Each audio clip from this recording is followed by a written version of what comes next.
Welcome back to the Piping Pastor. On what is practically a cool day here in El Paso, it's gotten all the way down to 85. So, but it's climbing back up, and it'll be in the over hundreds, by tomorrow probably. But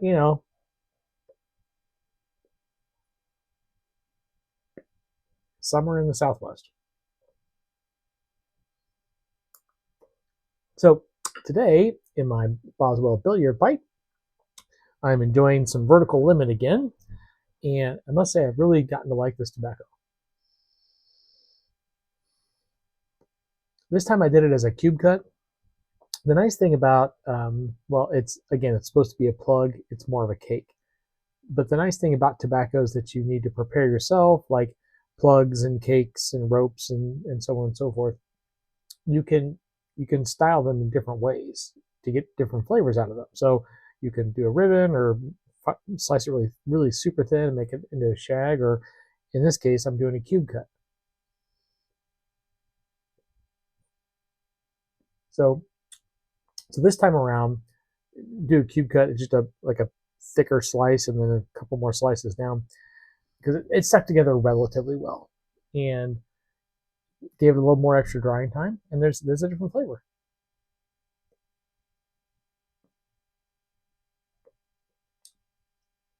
It was always Virginia forward, but in this,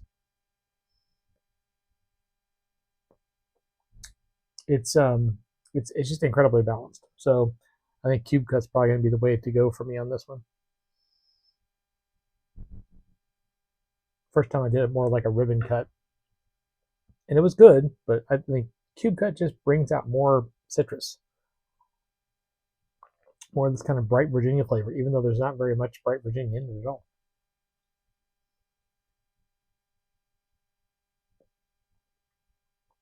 In that deep, dark, Kentucky and burley notes and things of that nature, they're still very present, but it's like it's just a light dancing of Virginias on the top there. So I am sorry to say I got an email from Country Squire. They are changing the recipe on George's Dragon. It was a group email that they send out to all their customers. It wasn't like they emailed me in particular, hey, sorry, Bill, we're changing the recipe. But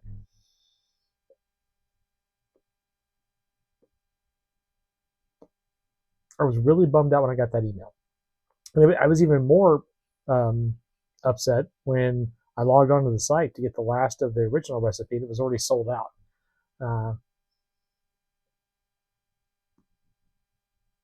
I don't know why they're changing the recipes. In the fantasy series, at least, it seems to be the only ones affected this far. Could be the supplier issues and so forth, and I understand that. If you have to, you have to. But they started out by changing Bag In, or sorry, Pilgrim's Muse, which used to be a really good, solid English, and is now just it's just not. It's a Virginia forward blend.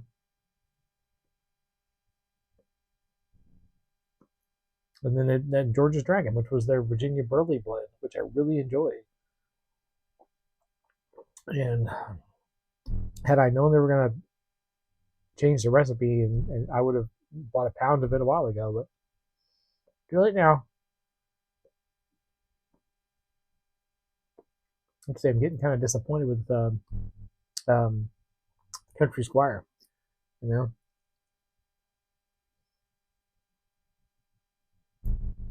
But we'll see. It's time to experiment with some more of their blends, but even then, I'm thinking, well, if I try some of their other blends that I know people say good things about, like Cowboy Coffee and Baker Street, how long is it going to be before they change that recipe? I mean, just the inconsistency, I think, is the thing that kind of bugs me. I mean, if I wanted to fall in love with a limited blend, I would, chase the, the limited blends that they come out like with Corner Deal and Deal and stuff like that, or other blenders are like limited time option, limited time availability, and so forth. But I have no interest in doing that.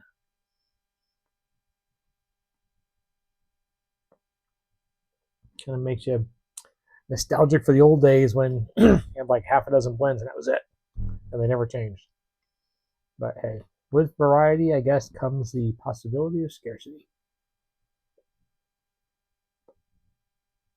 Well, as I mentioned, we're going to keep going in this book of party poems that is annotated by a gentleman from Cambridge, Massachusetts in 1935 named Charles Thomas. I did some research to try to find out who this person was. I was hopeful that perhaps he was a English or poetry professor there at the uni, and that it would be kind of easy to find him. But he was not. So I found a few possible people that it could be from that timeline in that area of the country named Charles W. Thomas. They all seem to be related somehow or another to the military, which I thought was interesting. There was a Coast Guard captain who may have fallen in that timeline, an Army general, and then a second lieutenant from the Civil War. Now, the second lieutenant from the Civil War is the one that I think is most closely related to that area of Cambridge, Massachusetts. But in the summer of 1935, if he would have joined the 2nd Volunteers in Massachusetts, which is where this Charles W. Thomas is from, if he would have joined them as a young man towards the end of their run, it still would have put him in his 80s in 1935. So everything else about that person kind of fit. The only issue is that he would have been in his 80s, which still makes it possible. It's just,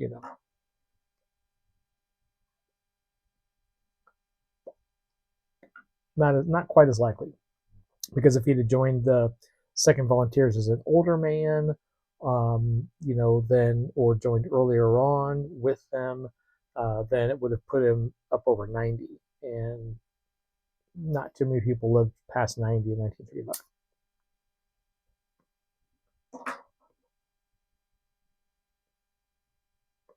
But so in any case, it just ended up being a mystery. It could just be some random person from Cambridge, Massachusetts, who just found this book of poetry and just decided to make a lot of notes in it. We may never know. But it's still fun to go through some of this stuff and see what this person's view was, and kind of what my view is today. It's like having a conversation with somebody who's probably been dead for decades. So, but in any case, so this poem is called Love Watches a Window. And as you can see, he made quite a few notes in here. And we'll discuss those notes in just a second. But here in the window beaming across is he, the lineaments like him so, the saint whose name I do not know, with the holy robe and the cheek aglow. Here I will kneel as if worshipping God, when all the time I am worshipping you, whose love I was, you that with me nevermore tread anew the paradise path we trod. She came to that prominent pew each day, and sat there. Zealously she came, and watched her love, looking just the same. From the rubied eastern tracery frame, the man who had quite forsaken her, and followed another, it was thought, be it as it may. Thinner and more thin was the lady's figure wrought by some ache year on year. Well, now she's dead, and dead is he, from whom her heart once drew delight, whose face glowed daily, lover bright. High in the glass before her sight, and still the face is seen as clear in the rubied eastern window gleam, as formerly, but not seen now is a passioned woman's dream, glowing beside it there. So some of the notes he has on here are meaning of poem, ? Which I'll get to in a second. Another one, appropriateness of title, which I think answers if you get to the first one. And then he has an underline, here I will kneel as if worshiping God. He has it subtle. And then in the stanza where it states, and she sat there zealously she came and watched her love looking just the same. He is descriptive, exclamation point, which makes a very good point. And then economy of words. And he has some of the words underlined. Well, now she's dead and dead is he.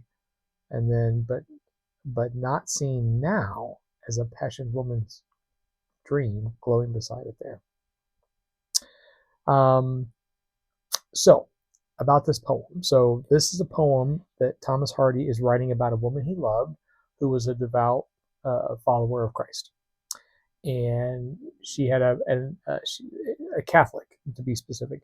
And she had a specific pew that she would go to church in because she was very fond of a stained glass window depicting one of the saints. Thomas Hardy is not a devout Catholic. And so this relationship is strained in that he loves this woman, she loves God, right? And obviously she loved him too, because they trod these paths of heavenly paradise together. But the faith was something that separated him. He doesn't even know which saint it is. But see, the thing is, he's jealous of her faith. He's jealous of this saint who she went to go see every day. And there's this idea, this tension between him and God over this woman, like he's competing with God for this woman's attention. That's the surface level of it, right? That she goes to view this saint and she spends all this time there. But when you look a level deeper, she gets thinner, right? It says that thinner, more thin was the lady's figure wrought. So thinner and thinner. So more than likely she was suffering from some kind of illness, disease, cancer, some such thing. And she was not healed. So she's going to church, she's praying to God, she's, and he sees her doing this, and he's thinking, well, if there is a God, why would God allow this faithful follower, this woman whom he loves too, to die and pass away? And so there's this tension and there's this blaming and all these things that is this kind of anger against God, which you see in a lot of Hardy's poems. So appropriateness of title, yeah, Love Watches a Window. And it's more appropriate again than I think that Hardy even really may have realized when he wrote this, because she is watching the window, right? She is loving God, and her faith is being expounded there. But we also know that God counts the hairs on all of our heads. God knew us before we were formed in the womb. God knows us and loves us deeply. So as she's watching the window, love is also watching her. The love of God is on her. And even though she obviously was not healed, right? Hardy cannot understand that, cannot understand why. And of course we can't. Sometimes we love people who are taken from us, or who die, not taken from us. I shouldn't say taken from us. We love people who die. And sometimes they are faithful followers of Christ. And sometimes we look at them and we're like, how would a loving God do this? It's because we cannot see all angles, right? We see what Hardy sees, which is all the stuff here on earth. We see the people going and praying in the pews, and we see the stained glass window as a stained glass window. And God sees all, and God sees all aspects, and God understands all and knows all. And God's knowledge is so far above us that it doesn't make any kind of sense to us, because if God made complete sense to us, then God would not be God. So through this poem, Hardy is kind of dealing with this grief and mourning in a certain way. And in that, he's finding jealousy and anger towards God. And that does nothing to heal. You see, there's no reconciliation at the end of this poem, because jealousy and anger towards God about these things doesn't lead to any kind of fulfillment, doesn't lead to any kind of divine peace. Sometimes you just have to lay that understanding to the side, and that peace that then surpasses understanding comes upon you.